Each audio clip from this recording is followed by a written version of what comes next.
धन्यवाद धन्यवाद। ला एक आसन बिछाओ, बैठा आओ बच्चा बैठो।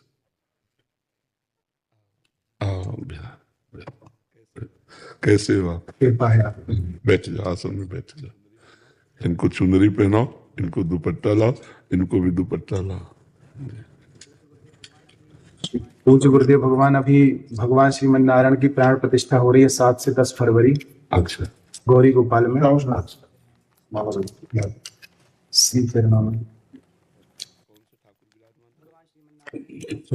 कौन से ठाकुर विराजमान? भगवान श्रीमन नारायण, भगवान श्री सीताराम चंद्र। अच्छा, कोई ठाकुर जी विराजेंगे।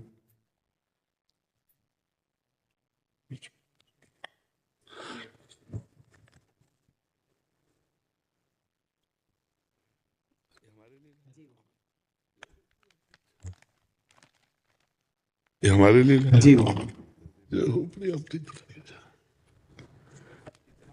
श्री जी को पहले अर्पित कर देना जाकर के। तो बस इतना अपने जीवन में ध्यान रखना कि कभी अर्थ की लोलुपता ना आने पाए, धर्म की प्रधानता रहे और वाणी शास्त्र संयम से रहे और अर्थ चरणों में रहे। मस्तक पर कभी अर्थ न चढ़ने पावे। अर्थ नहीं, मस्तक तो सिर्फ भगवान के लिए है, अर्थ चरणों में, मस्तक पर भगवान और वाणी में शास्त्र सम्मानित शब्द, तो सदैव विजयी रहोगे। जहां कहीं हमारे अंदर अर्थ की प्रधानता आ जाएगी, दिमाग अर्थ में हो जाएगा, वहां हम हार जाएंगे। संसार में अर्थ ही सब कुछ नहीं होता, एक प्रतिष्ठा भी होती है। तो आप अपने पीछे भी जैसे आए थे तो आपको यही कहा था कि बहुत सावधान, क्योंकि अगर 100 लोग आपको प्रणाम करने वाले हैं तो 5 आपको गिराने वाले भी हैं। उन 5 के सामर्थ्य आप तक ना पहुंच पाए, इसलिए अर्थ प्रधानता मत रखना, सदैव धर्म का आश्रय रखना और वाणी से शास्त्र सम्मत, जो शास्त्र सम्मत नहीं थे, जैसे हमसे कोई पूछा तो कहते थे हमको ज्ञान नहीं, हमने संतों से सुना है, जो शास्त्र से पढ़ा है वो हम आपको बता देते, जो नहीं पढ़ा हमें नहीं ज्ञान, बस भगवत प्राप्ति की चर्चा कीजिए। जैसे कोई प्रश्न करता है तो ऐसे जरूरी नहीं कि हर प्रश्न का उत्तर हम दे दें। निमि जी महाराज नवयोगीश्वरों से प्रश्न करते हैं कर्म के विषय में और कहते हैं यही प्रश्न हमने सनकादि से किया था, उन्होंने उत्तर क्यों नहीं दिया था? तब निमि जी को नवयोगीश्वरों में योगीश्वर बोलते हैं, उस समय आपकी बाल्यावस्था थी, आप अनाधिकारी थे, इसलिए सनकादि ने आपको उत्तर नहीं दिया। तो जरूरी नहीं कि अनाधिकारी को उत्तर दिया जाए। अगर अनाधिकारी है तो मौन, हम असमर्थ हैं आपके प्रश्न के उत्तर। दूसरा प्रश्न कीजिए। कहीं भी निमंत्रण हो, कहीं भी आपको बुलावा हो, पहले देखो कि मुझे यहां जाने से धर्म प्रतिष्ठा इस पे आंच तो नहीं आएगी। अगर आंच आ रही तो बिल्कुल ना। अगर हमारे धर्म की प्रतिष्ठा हो रही है और हमारी समाज इस बात को प्रशंसा करेगी तो हम जाएंगे, अन्यथा नहीं जाएंगे। ये जीवन में आप कोई सहयोगी नहीं है आपका, भगवान के सिवा कोई सहयोगी नहीं है। जिसको तुम सहयोगी मानोगे वही तुम्हारी जड़ काटने की चेष्टा करेगा। तुमको अपने पैरों के बल खड़ा होना है, भगवान के बल से। हमारी बात एक एक सूत्र समझ लो। प्रश्न का उत्तर वही दो, अधिकार के अनुसार, जानकारी के अनुसार। वो अधिकारी होना चाहिए, आपको जानकारी होनी चाहिए। आप वहीं जाइए जहां आपकी प्रतिष्ठा, आपके धर्म की प्रतिष्ठा में आंच ना आवे। अर्थ उतना भावना कीजिए जितने से सेवा सामग्री सब सुरक्षित चलती रहे, वो भगवान देते रहते हैं। उसके लिए ऐसे करने की जरूरत नहीं। अगर हमारी सात्विक प्रवृत्ति से यश प्रवृत्ति बढ़ रही तो कोई हानि की बात नहीं, लेकिन यदि वो थोड़ा भी गिर करके बढ़ रहा है यश, तो वो यश सम्माननीय नहीं होता। साधु सभा में यश वही सम्माननीय होता है जो धर्म के अनुसार और गौरव के अनुसार बढ़ता है। तो आप गौरववान बनिए और धर्मनिष्ठ बनिए, जो आपके जीवन को आगे और प्रकाशित करे। कोई सहयोगी नहीं, पहला शब्द याद कर लो। जिसे तुम सहयोगी समझ रहे हो वही तुम्हें नीचा दिखाने की कोशिश करेगा। आपको अगर उन्नतिशील बहुत समय तक टिके रहना है धर्म क्षेत्र में, तो आपको अपने पैरों के बल खड़े होना पड़ेगा।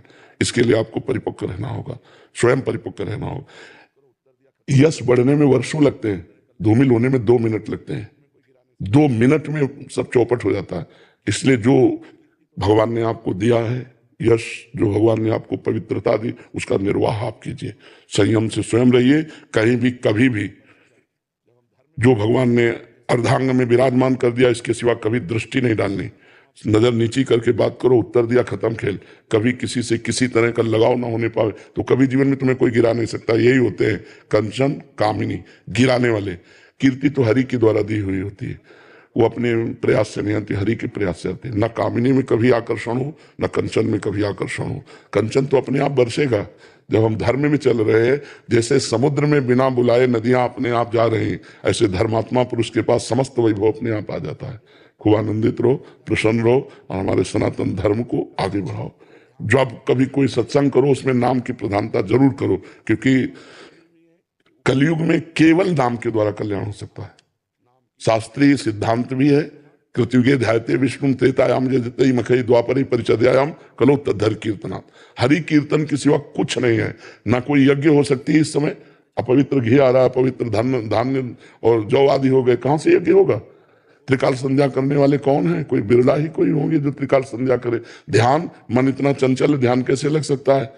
पूजा, और इतनी वासनाएं बढ़ी हुई हैं कि उपासना कैसे बन रही? तो एक ही रह गया है, नाम जप, नाम कीर्तन, गुण कीर्तन, श्रवण, बस इसी के द्वारा भगवत प्राप्ति हो जाएगी। खूब भागवत कथा सुनाओ, खूब भगवान नाम का प्रचार करो, स्वयं नाम जप करो, धर्म से रहो, यही हमारी प्रार्थना। पर जी ऐसे स्थानों में भी जाना पड़ता है जहाँ एकदम विमुख हैं, जो हाँ, कोई गाँव जब हम कथा के लिए जा रहे हैं तो हम भगवान को श्रोता बना करके बोल रहे हैं, लेकिन हम अर्थ की किसी प्रधान स्थिति पे ऐसे लोगों के पास नहीं जाते जहां से उपहास हो। बिल्कुल नहीं। बहुत अपने को संभालिए, इससे जो है ना तुम्हारी मर्यादा बढ़ती चली जाएगी और तुम आगे उठते चले जाओ। तुमसे कोई बात पूछे आके उत्तर दे दो, तुमको कहीं जाने की जरूरत नहीं है। उसे अर्थ की व्यवस्था की मत सोचो कि इतनी माताएं, इनकी व्यवस्था, भगवान देने वाला है, वो घर बैठे सबका पोषण करता है, सबका पोषण हो रहा है। कभी किसी से ऐसे नहीं, देनहार कोई और है, देत रहे दिन रात। बिल्कुल, ये थोड़ा सा सुधारो। हम अपने घर की बात कर रहे हैं, ये लोग पवित्र यश कीर्ति में धूल फेंकने वाले लोग हैं। अर्थ को ठोकर मारो, तभी का अर्थ को रखो चरणों में और भगवान को रखो दिमाग में। निर्वैर हमारा जीवन होना चाहिए। तो ये बहुत बड़ी क्षमता है और बहुत बड़ा यश है, दोनों को संभाल लो। अब ऐसी जगह मत जाना जहां जाने से थोड़ा भी कोई विक्षेप करे, थोड़ा भी कोई तुम्हारे ऊपर अंगुली उठावे। घर बैठे सब होगा, हमारी बात मान ले, घर बैठे सब होगा, अपने आप सब आएगा, तू चिंता मत कर, तू आगे बढ़ और भगवान सहयोगी है। और हमें ये बहुत अच्छा लगा कि जैसे सैकड़ों माताएं हैं ना, बहुत उत्तम बात है बच्चा। बूढ़े बाड़े इनकी कोई सेवा नहीं कर रहा, जैसे सेवा करना बहुत बड़ी बात है बच्चा। इससे भगवान बहुत जल्दी प्रसन्न होते हैं। एक तो वयोवृद्ध और एक जिनकी कोई सेवा नहीं कर रहा, उनकी सेवा जो करने का तुम्हें सौभाग्य मिला, बहुत बात है। और भगवान ऐसी जगह अर्थ अपने आप भेजते हैं। तुम चिंता मत करना कि सैकड़ों माताएं, इनका भरण पोषण के लिए हम कहीं जान, ज्यादा परेशान मत हो, अपने आप सारी व्यवस्था होती है। जो धर्म से चलता है, परोपकार करता है, जो भगवान का यश गाता है, अपने आप व्यवस्था होती है। तुम उसकी चिंता मत करना, तुम अपनी निष्ठा पे रहो। और स्वयं संध्या करते हो, गायत्री जप करते हो? हाँ, स्वयं करना, कम से कम 2 बार की संध्या तो करना ही। और कुछ मंत्र गायत्री के जरूर जपना, क्योंकि उसके द्वारा बुद्धि प्रकाशित होती है। शास्त्र सम्मत ज्ञान जो होता है ना, वही लोगों को आकर्षित करता है। तो गायत्री माता भगवान श्री कृष्ण का ही स्वरूप है। तो श्रीमद् भागवत श्री कृष्ण का वांग्मय स्वरूप है। तो गायत्री की कृपा से भागवत में प्रवीणता आएगी। तो दोनों काल सूर्य को अर्घ दान करना और गायत्री जप करना और मुद्राओं के द्वारा संध्या को पुष्ट करना। सुमुखम संपुटम च विततम विस्ततम आता है, सुमुखम संपुटम च विततम, ये तो प्रारंभ में सिखाया जाता है। तो गायत्री मुद्रा के साथ गायत्री का जप निश्चित, इससे आप सुरक्षित बने रहेंगे। गायत्री देवी बुद्धि को प्रकाश करने वाली है। ठीक है बच्चा? कल रात्रि को गुरुजी सुबह स्वप्न में भगवान श्रीमन नारायण का ठाकुर जी विराजित थे मंदिर में, और स्वप्न में भगवान जी के पास जाना हुआ। भगवान